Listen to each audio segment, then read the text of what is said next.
the Wild West, the American frontier. This free and lawless period of American history was populated by cowboys, settlers, and native tribes.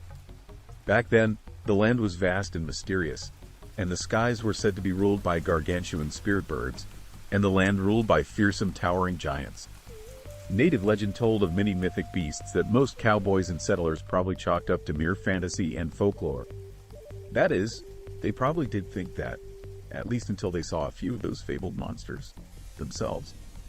Yes, as it turns out, a great many witnesses reported seeing some of those native beasts of legend.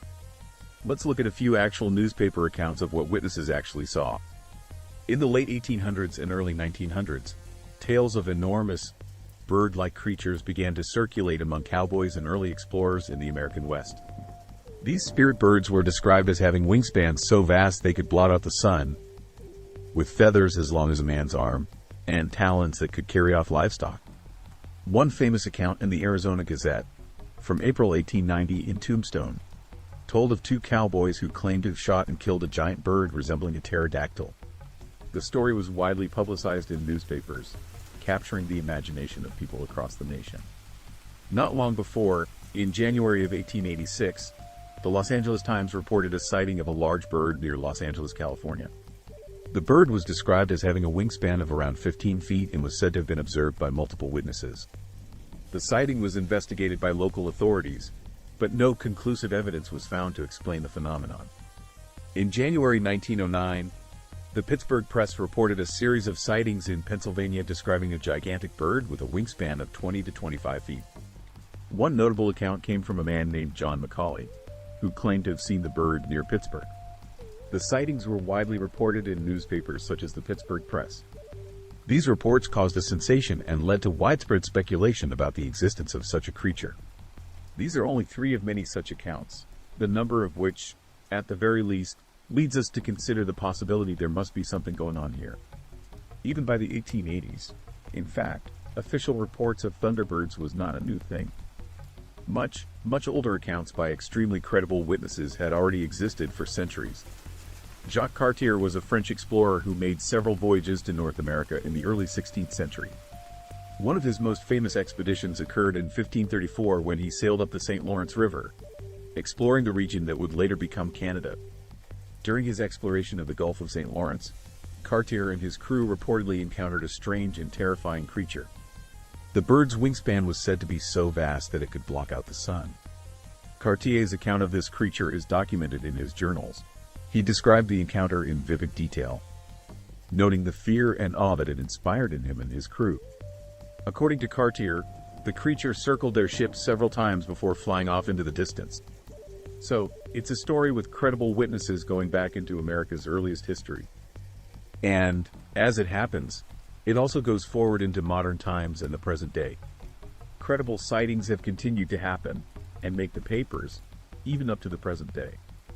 One notable more modern case took place in San Antonio, Texas, in February 1975. Two teachers, Jackie Davies and her husband, claimed to have seen a giant bird that resembled a prehistoric pterosaur flying over their car as they drove along a rural road. The creature was described as having a wingspan of about 15 feet and leathery wings. This sighting was covered in the San Antonio Light newspaper and spurred a series of similar reports in the area, contributing to the lore of modern-day pterosaurs. Many people also speculated that it might be a thunderbird. In the 1940s, cowboys in the Big Springs area of Texas reported seeing an enormous bird-like creature. One such report came from a rancher named H.M. Patterson, who claimed to have seen a bird with a wingspan of around 20 feet flying over his ranch. Patterson and other cowboys in the area described the bird as dark and imposing, often comparing it to descriptions of prehistoric flying reptiles. So, cowboys seeing pterodactyls is apparently a long-standing tradition out there on the wide-open American plains. But what are these massive and terrifying birds that people are seeing? Well, the Native American tribes of the plains would likely tell you that it's a form of spirit bird. The Sioux, for example, who hail from South Dakota and nearby regions, call it the thunderbird. This is a powerful spirit being, a harbinger of storms, and a protector of the natural world. The Sioux believed that thunderbirds resided in the highest mountains and were responsible for the thunder and lightning that heralded their presence. During spirit quests, young warriors might seek visions of the Thunderbird, hoping to gain its strength and protection. These spiritual encounters were deeply personal and revered, often guiding the individual's path in life. Pretty amazing to see that a supposed legend of native tribes, kept alive for hundreds of years, were actually very often witnessed by a great many credible witnesses, raising the possibility that some of the creatures native groups spoke of might actually be real. After all, no legend can exist without a kernel of truth, can it? And, even more, the Thunderbird is not the only legendary creature from Sioux lore that captured the attention of cowboys and early settlers. Stories of giants, particularly the discovery of giant bones, also stirred the imaginations of those who ventured into Sioux territory.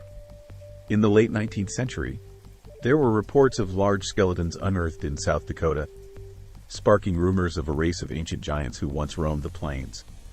The Sioux, like many Native American tribes, have legends that include references to giants. One of the notable figures in Sioux mythology is a giant called Wewillaka, also known as Wewillaka. Here is a more detailed look at these legends. Wewillaka is depicted as a fearsome giant in Sioux mythology. According to the legends, he was a cannibalistic giant who preyed on humans. His enormous size and strength made him a formidable adversary, with a terrifying appearance that instilled fear in those who encountered him. And what is especially intriguing is that, much like the fact that almost every native tribe in North America had a version of the Thunderbird, which lends some extra credibility to the view that there may be a kernel of truth there. So, the legend of native giants was also known to perhaps every native tribe in the Americas. The Paiute tribe, for example, had the Siteka, red-haired giants who lived in what is now Nevada. The Comanche had tales of Nurm, a race of giants that lived in the region before the arrival of the Comanche people. And the Iroquois had legends of stone giants, or Geninsqua, who were considered to be powerful and fearsome beings. Although the cowboys didn't get a chance to test their gunplay against any giants, sadly, as they did with the spirit birds, they did find their bones. During the 19th and early 20th centuries, there were various reports from settlers and cowboys of discovering large skeletons or bones in the American Midwest and West. These findings were often linked to Native American legends of giants. According to a multitude of credible accounts, these giants were also extensively witnessed in the flesh by early explorers in South America. This lends to the credibility of some of the North American giant bones.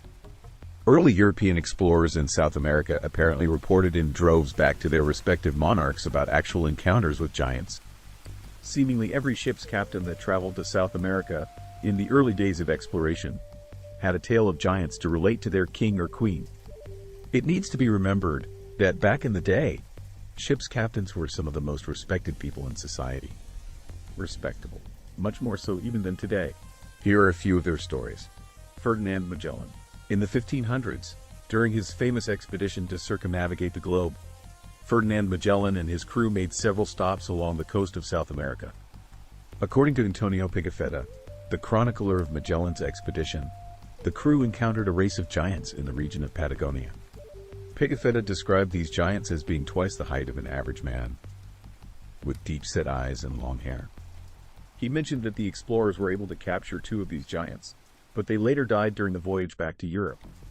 The giants were described as being incredibly tall, around 10 feet in height, and having a unique way of communicating and behaving. Pigafetta's detailed journal entries provide some of the earliest European descriptions of these encounters. Sir Francis Drake. Another notable mention of Patagonian giants comes from Sir Francis Drake's expedition, also in the 1500s. His crew also reported sightings of very tall natives in the same region. These accounts, like those of Magellan's crew, describe the giants as being considerably larger than the average human, emphasizing their extraordinary height and physical features. Pedro Sarmiento de Gamboa, a Spanish explorer who also claimed to have seen the Patagonian giants in 1579, providing further corroboration to earlier reports. His descriptions added to the mystique and allure of the region. Anthony Knivet, in the late 16th century, reported sightings of giants in South America, specifically in Brazil. Though not directly in Patagonia, these accounts contributed to the broader narrative of giants in the New World. It's true, a lot of the newspaper reports of either thunderbirds or native giants could have been sensationalism to sell newspaper, to raise funds for exploring the New World, or simply hoaxes or misidentifications, as a few of the giant bones cases were proven to be when we consider the numerous reports of giants from different parts of the world, and the sheer number of accounts from largely credible witnesses. We must admit, at least, to the possibility that these are more than mere flights of fancy. The consistency of these accounts, from the plains of North America to the remote regions of South America, suggests that there might be a kernel of truth to some of these native stories. After all, they were living here a lot longer than the settlers and cowboys and explorers were, so, really, why shouldn't we take their word for it, that something strange and mysterious might be out there in the boundless wilderness? While we may never know the full extent of these legends, they continue to capture our imaginations and remind us of a time when the world was full of mystery and wonder. That just about wraps up tonight's tale from Lorehound. Follow us as we sniff out more of history's most interesting stories. As the hound dog entered the dimly lit library, he sensed an aura of mystery surrounding the ancient scrolls. The dusty shelves towered above him as he sniffed his way through the labyrinth of books. Suddenly, he picked up a scent and followed it to a secluded corner. With bated breath, he approached the shelf and pawed at the book, revealing the hidden scroll. As he rolled it out, he knew he had discovered a treasure worth protecting at all costs.